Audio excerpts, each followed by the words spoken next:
to you? Oh, it was before I wrote the script. It was after we shot The Favorite. Yorgos told me about this, and it's based on an incredible novel by Alistair Gray. And so I met Bella Baxter earlier, and then about 2 years later I read the script. And everything about her from the beginning of hearing about the character and what she's experiencing and how this is really echoey. It's like hearing your voice on a voicemail. But shit.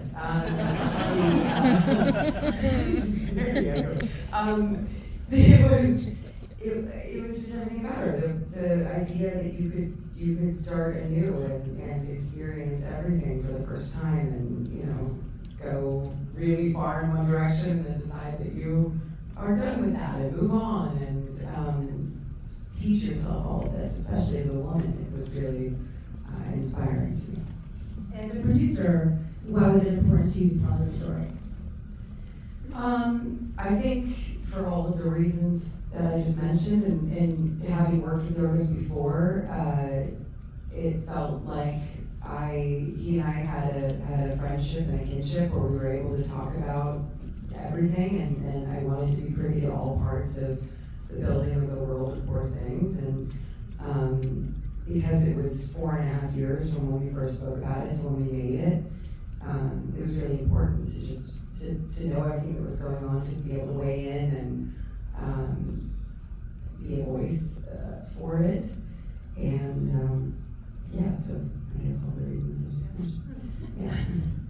And I understand that you and Yorgos, it is echoey, right? You and Yorgos approached Mark about playing this role. What was it about Mark that told you he could do this, he'd be perfect for this role? Mark, what is it about you? What would you say are your qualities that make sense for this role?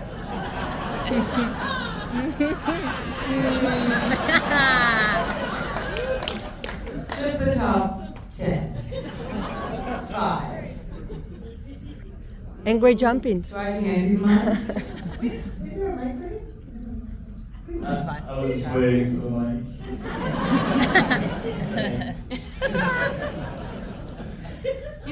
I feel like the better question is, Mark, how did you feel when approached for this role? Maybe I should ask you that instead of what qualities do you think?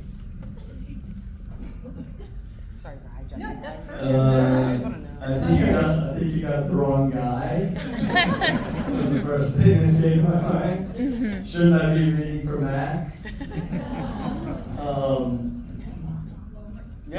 I really didn't see myself in this part. To be totally honest. And I said that to Yorgos, and then he said, "You're him." And that was the end of that discussion. Pretty much. Yeah. Do you remember it like that? I don't remember the no, I think with Mark, when we were talking about who would be, I'm just going to push back. Yeah. Okay, sorry, we're really adjusting a lot of things.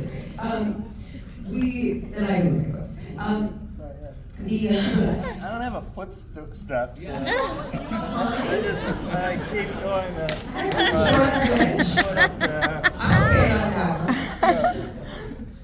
How does that look? Really good. Yeah. Surprisingly good. I think, well, first of all, Mark is such an unbelievable actor, as we all know. Yes. I've been lightly, earmuffs.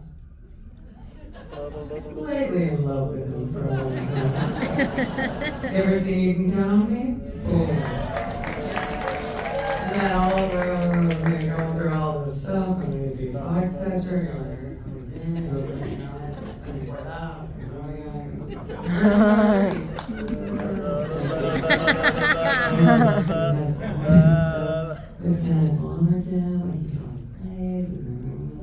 he's incredible. And everything, not everything, but a lot of what I've seen him do was like very earthy and, grounded. And then reading Duncan, I think we were just thinking like, can you imagine if this empathetic, lovable heart of a man were to play this deeply narcissistic, toxic male? And he was like constantly, going through all of this, and how layered and complicated that would make the character, because you just love him even though he's such a buffoon. And Mark was like, that's a bad idea. And then Yorgos was like, no, it's not. And he's like, okay. And so every day was kind of like a flip between him going, oh, this is terrible, it's so bad, what am I doing? And then it's like rolling, and he's like, hello! Like, it was so crazy to watch the dichotomy of like, he's in one extreme to the other extreme, the whole time so committed and so good, but then he's like, no, why am I doing this? And then, it was yeah, so anyway, I mean, it was obvious, it had to be mine. That didn't happen. It was hard.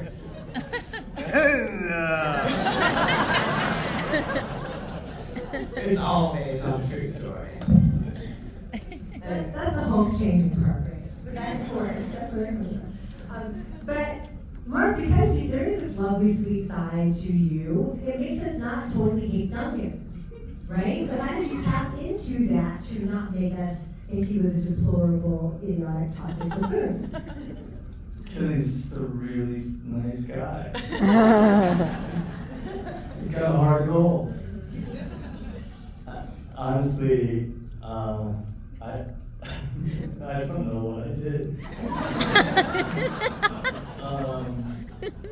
All I know is that when she tells him that she's already engaged to Max McCandless, that breaks him in two, and he just never really recovers it. It's a straight down after that. And that was just a total accident that we came to know what that was going to be, because we never talked about the part. We never talked about the script. Right? I mean, you did. I didn't. And then if I tried, Yorgos was like, no. So we sort of we're just feeling our way through, literally and figuratively. Not figuratively. But it's been so fun and so freeing compared to everything you had done prior to this. Like, what thing did it trigger in you that was like exciting to tap into? Everything that I want to do, but I can't. I mean, it's just a kind of just reckless, disastrous, pulling the ship as close as you can to the reef without actually wrecking it on the reef. Just being as kind of self-destructive as I possibly could as an actor, and destroy anyone's thought of what Mark Ruffalo was before, was the motivating and animating factor behind the whole thing. That's exciting. It was a blast. What you're both doing is kind of like pulling the boat too close to the reef. Like what you're doing as well, Em, is so raw and so exciting, so distinct from one stage to the next, as far as Bella's evolution. So what was the most challenging of all of those stages for you? The beginning. The beginning was the most challenging. I think having sat with the idea of the character for so long, having talked about all the aspects for so long, and then actually starting day one, I think how many people in this audience are actors? Okay. All right. You know the beginning of something. All of us. When it's like the first day of school, and then you're gonna start, and you're like, okay, great, like I'm psyched up, and then you actually start, and you're like, that's what I meant to do. You know, there's just this idea in your head, and then when you actually have to externalize it, at least for me, maybe everyone raised their hands has never felt this way, and I salute you if you haven't. But I think like the first couple days or a week of doing something, playing a part, it's excruciating no matter what, because you're getting your sea legs, and it's just never going to match up to what you have in your mind. And then you have to be in a state of constant acceptance that that you're still human and not a robot, and you can't do it perfectly. And that's the good thing about being an actor, is there is no perfect. Yeah. It's cool that we're not Olympians and that you can't measure it. Thank God. Even though they keep acting like you can measure this, or you can like say one person is better at it than another, which is just impossible because everyone's so specific and different, and another person would play this part totally differently and probably way better, but what's better? I don't know. Anyway, this is the meltdown I've been having on a nightly basis.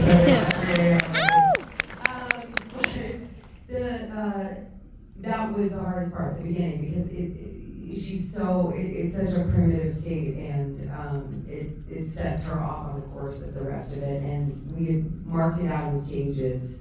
We had turned it into like 5 stages, Yorgos and I, in delineating her progress.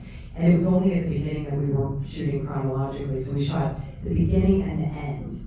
And then we shot the middle all after that. So it was like, all right, let's figure out where she starts and where she ends up, and then we're gonna figure out the middle as we go. And I think, yeah, I kind of tortured myself for that first part of it.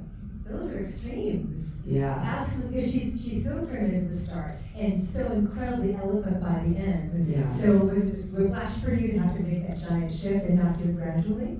Kind of. I mean, we had worked on it, we had rehearsed it, we had sort of figured out how she walks, how she talks, what the dialogue was with Tony, and working out all of that, and the script was so beautifully written that it was like, you could figure out the way her speech is evolving, but her, I don't know, internal sort of stuff, that was an interesting thing to jump between those two without knowing them yet, in actual practice. And Duncan involves too. You know? Duncan devolves. No offense. Yes. It's fascinating. I noticed when I watched it, like, he begins to adopt her language, right? He's so swaggering and so confident, so sure of himself, and then he's like needy about the furious jumping, right? And that's fascinating to me how that dynamic shifts. Can you talk about that a little bit?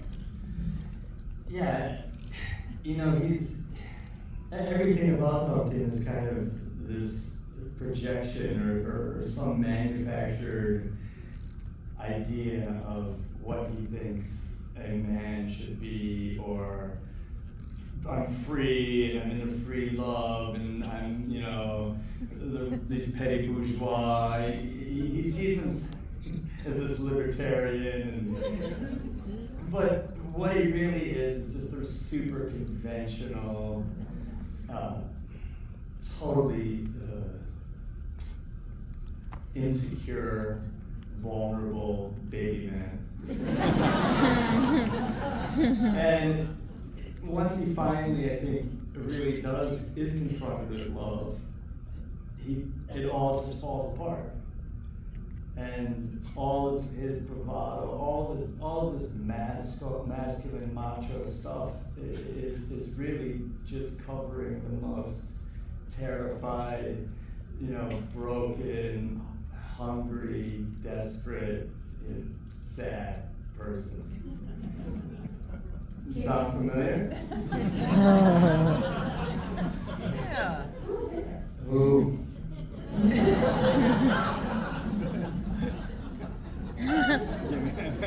Never mind.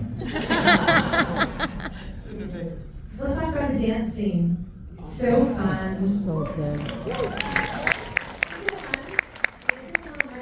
Their relationship and how everyone regards Bella, right? They're all like drawn to how fiery she is. And they're really jump after her and control her and put her in a cage. I want to hear about choreographing it and blocking it out and what shooting that section was like.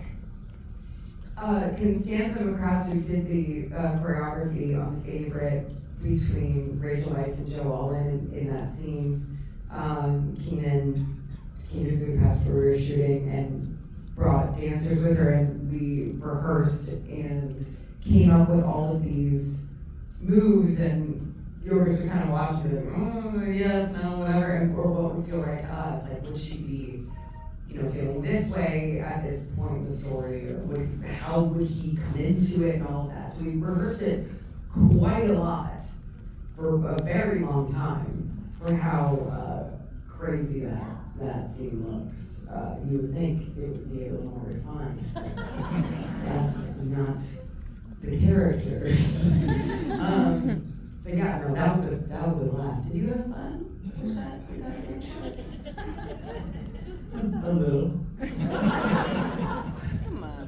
I had, when we were doing it, it was the most fun ever, but learning it was very difficult for me. Why? It wasn't?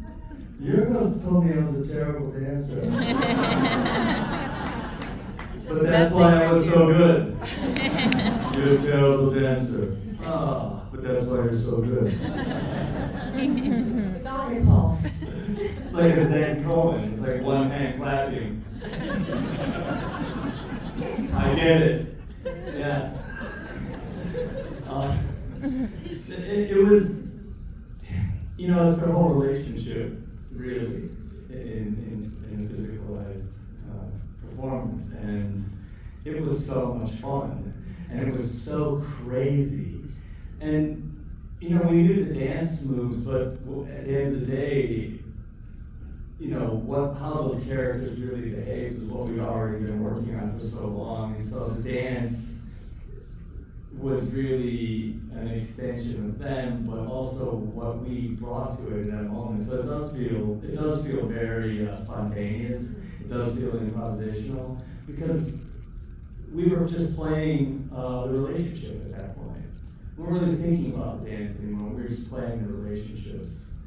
And then it devolves into this fight. We didn't know what that fight was going to be. It was like, you jump on him, and you get on that guy, and then you guys will end up here, and then a bunch of background people are going to run in and try to pull you away, and then at some point you guys got to run off, and that was basically how we blocked that scene. And it was just chaos. And it was a wide shot. We did it in one take. It was like, we probably did it twice. No. No, I was just gonna say there is one point where Robbie, remember, he said, because Yorgos doesn't shot list.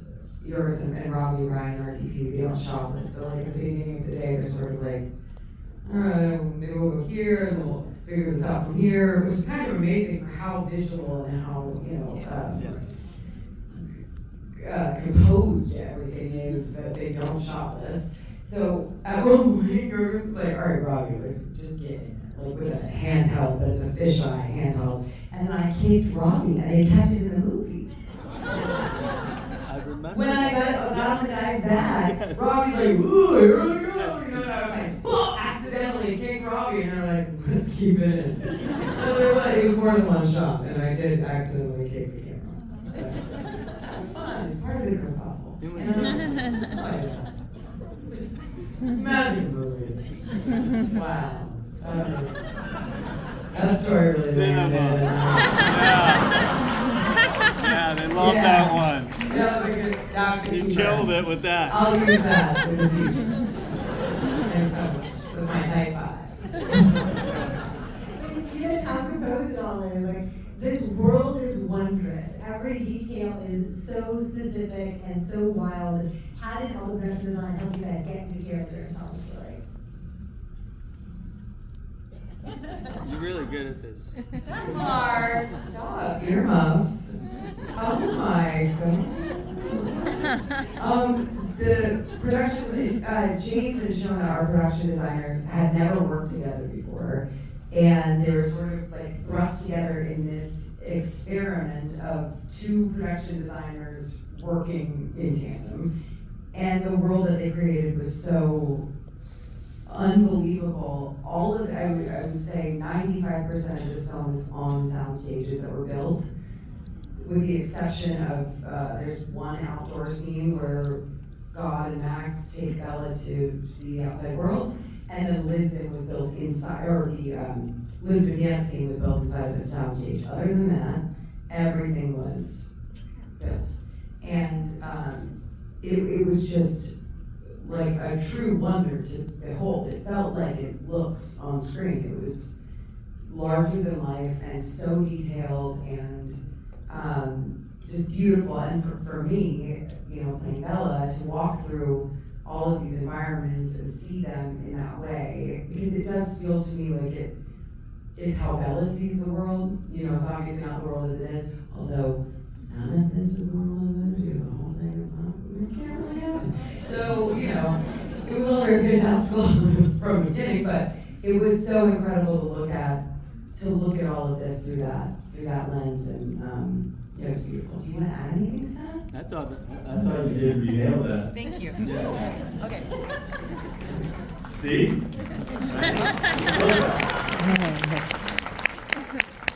Smattering of applause. Tepid. Mercy applause. A rescue. I want to ask about costumes though. I want you to answer that Oh, one too. Oh, yeah.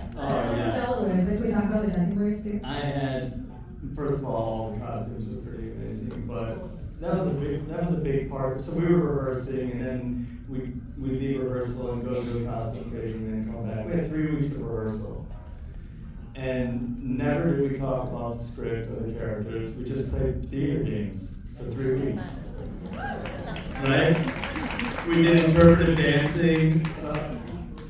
In flat, slow motion and fast motion, both forward and backward. We wrestled, we sang, we wrestled, we danced, and we rolled around on the ground.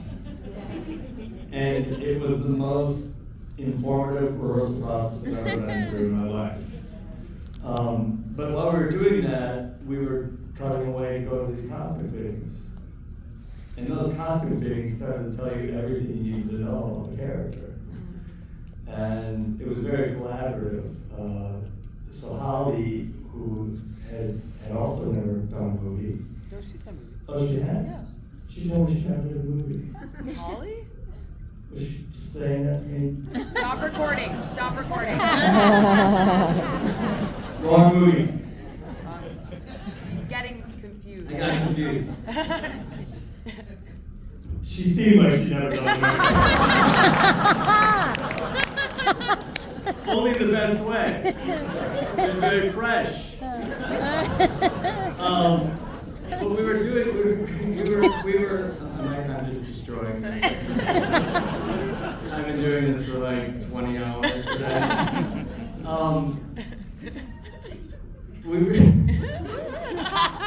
Keep going.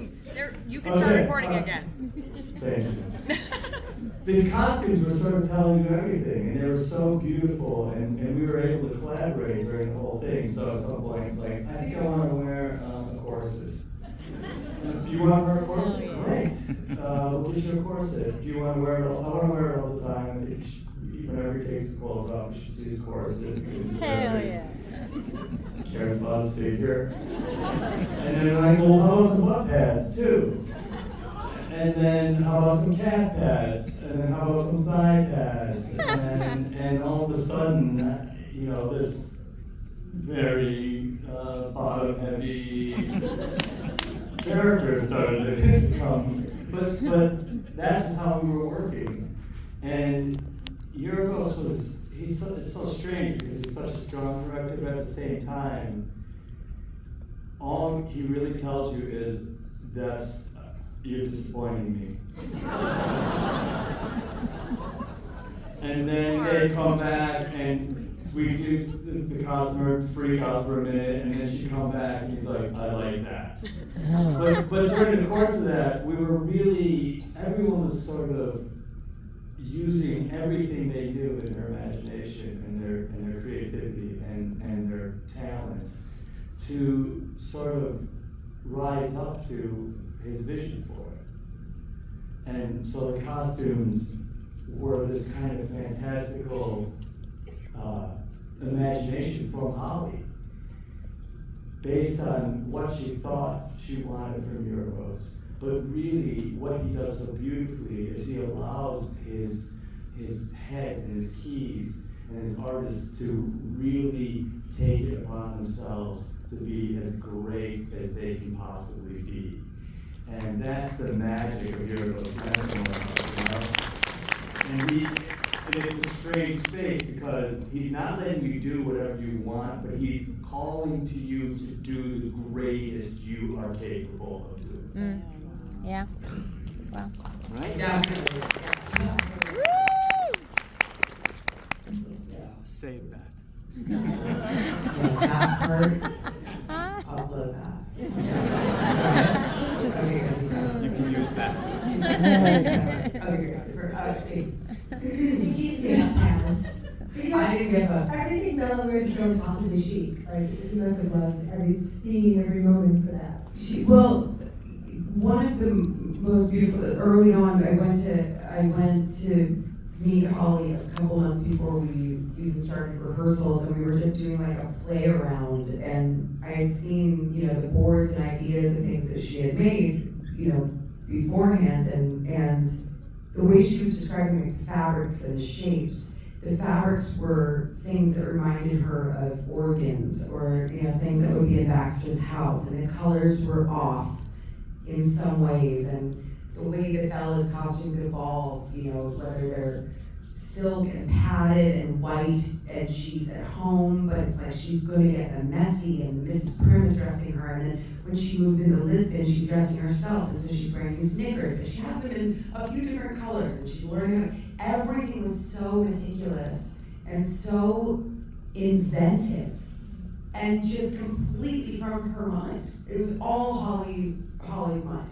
And like the descriptors behind all of it, the condom cave in Paris where it's latex and she's, you know, going to the brothel for the first time. Like everything was, it was super, super genius. I think she was a genius, I really do.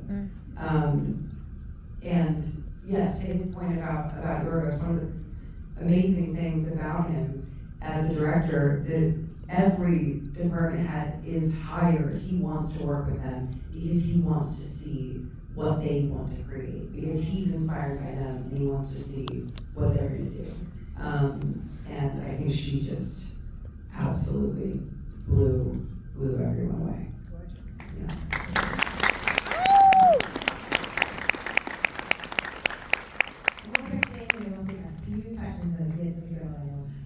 What was the most fun day on set? The dance was pretty fun, even though we were exhausted, because we did, well, it was 2 days, and we did it like 150,000 times, I think. Yes. 151,000 times. But that was really, really fun. That was fun. What about you? That was a blast.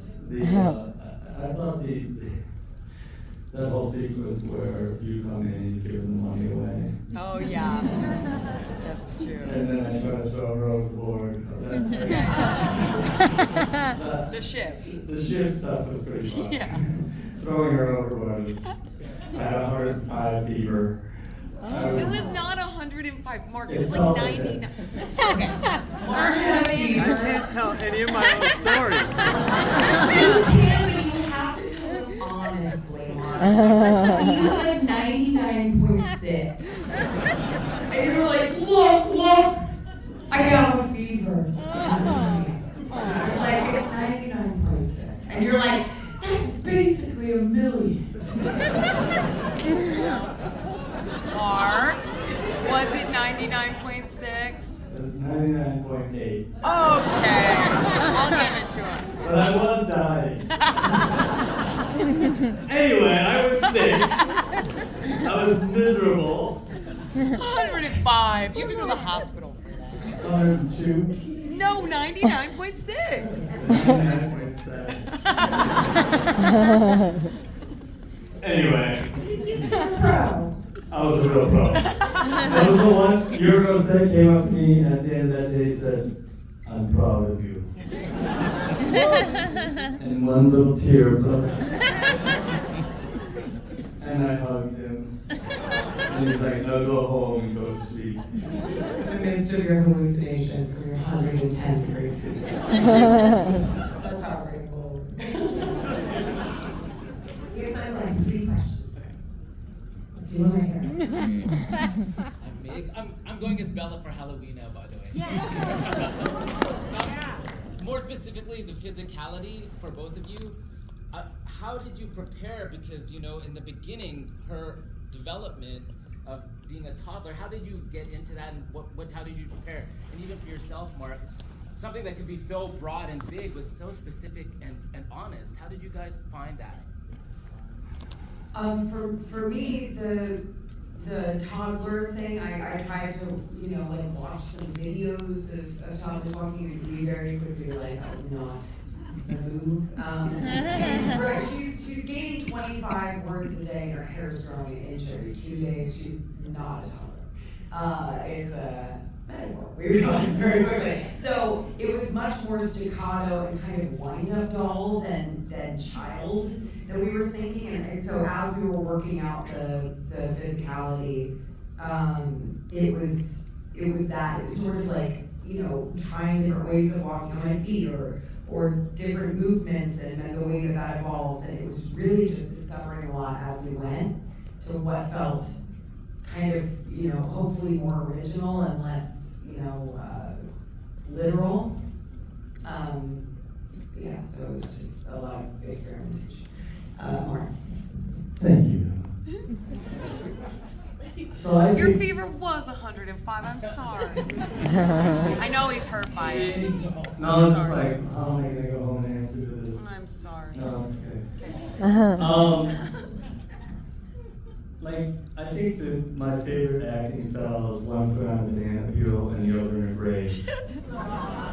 And so for me, it was trying to maintain that kind of splits, and to see how far it could go up physically, and be kind of push the limits, like I was saying, but at the same time, trying to keep one foot on the ground, in the grave, so to speak.